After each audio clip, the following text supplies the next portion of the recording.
오늘 문제는 조직 구조에 관해서 푸는 문제인데, 제가 이제 연구자를 나눠드렸어요. 보면 공립유치원 교사의 유치원 조직 구조 유형에 따른 교직생활 특성 탐구 보자. 결론을 보니까 이렇게 했었죠. 본 연구는 이렇게 했죠. 첫째, 초등학교 병설 단급 유치원에 근무하는 교사들 경력이 나태해진다고 봤다. 그래서 교수법 우물한 기회입니다. 둘째, 초등학교 병설 두학급, 세학급 유치원 교사들은 동료 교사들로부터 배우고 서로 의지하며 자연스러운 분위기가 근무할 수 있다. 그래서 점검 원감이 없는 이대로가 좋다고 평가했고, 셋째, 초등학교 병설 전공 원감 유치원 교사들은 교직 생활을 시험으로 모셔서 하는 것 같다. 그러나 아이들은 좋다. 넷째, 단설 유치원 교사들은 단설은 피곤한 것이다. 그러나 선생님들 가장 다닐 수 있는 것이라고 평가한다. 이게 이제 핵심입니다. 기본적으로. 자, 그래서 그 내용을 바탕으로 서론에서 제시가 되어 있죠. 그래서 프린트 3쪽 보면 우리나라 공립유치원 조직 구조는 크게 단설 유치원과 초등학교 병설 유치원으로 나눠질 수 있다.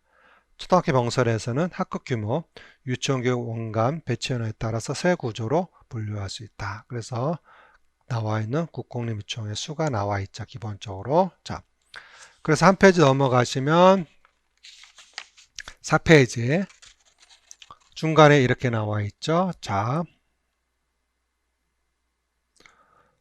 유치원 조직 구조 가장 선호하거나 근무해만 두학급 유치원을 가장 많이 들었고, 다음은 한학급, 3학급 유치원 순이었다.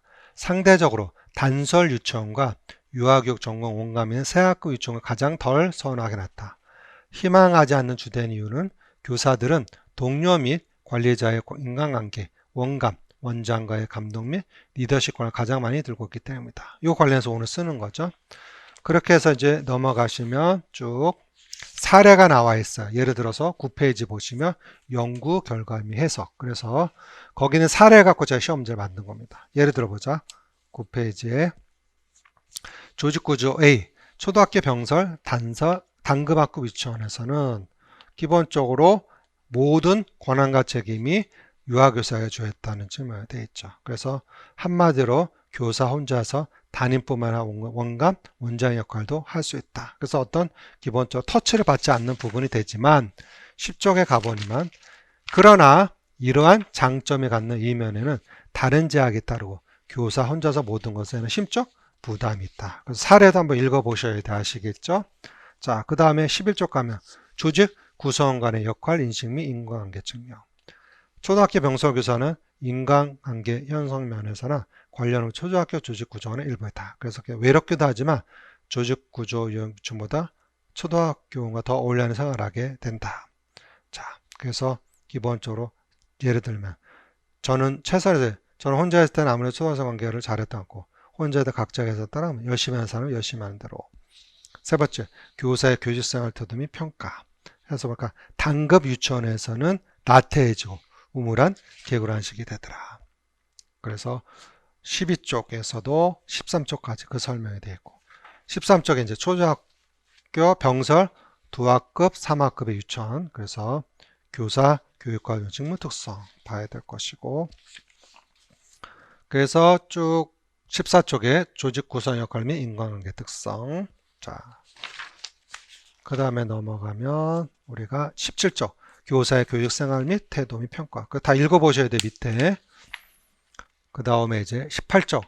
초등학교 병설 전공 원감 유치원 있는 경우. 그래서 기본적으로 어떻게 다른지 구별해야 되겠죠. 교사의 교육과정 및 직무 특성에 보면 계획적이고 체계적으로 된다는 점이다. 그래서 기본적으로 체계적 이런 부분이 있다는 장점이 있을 수 있죠. 그런데 보니까 쭉 보면 단점이 나와 있어요. 자. 20쪽 보면 있죠. 그러나 교사들은 원감 유치원에 오면 일이 많다는 것을 하나같이 이야기한다. 21쪽 조직 구성 역할 및 인간의 특성도 파악해 봐야 됩니다. 눈치가 보인다 등등 나와 있죠. 쭉 사례를 읽어보셔야 됩니다. 쭉 넘어가서 다음 25쪽 교사 교육생활 및 평가도 보고 다음 이제 네 번째 조직 구조 단설 유치원 경우 단설 가장 유치원 초등명사가 아니라는 점이 들어간다. 그래서 첫째, 지원체의 소동은 초등학교에서 장소이다. 반면 단설 행정실은 그 모든 걸 유효하는 장소 때문에 교사들은 초등학교 병설에 비해 스트레스를 덜 받는다고 한다. 둘째, 교육과정 운영에서 단순 모든 걸 교육에 초점해서 결정하는 점을 들 수 있다. 다음 셋째, 27조 단설의 입지, 업무 처리, 교사 업무 과다량을 들을 수 있다. 이렇게. 29조 넷째 나와 있죠. 수동적 형태로 변한다는 거. 다음 31조 조직 구성원 역할 인식 및 인과관계 특성.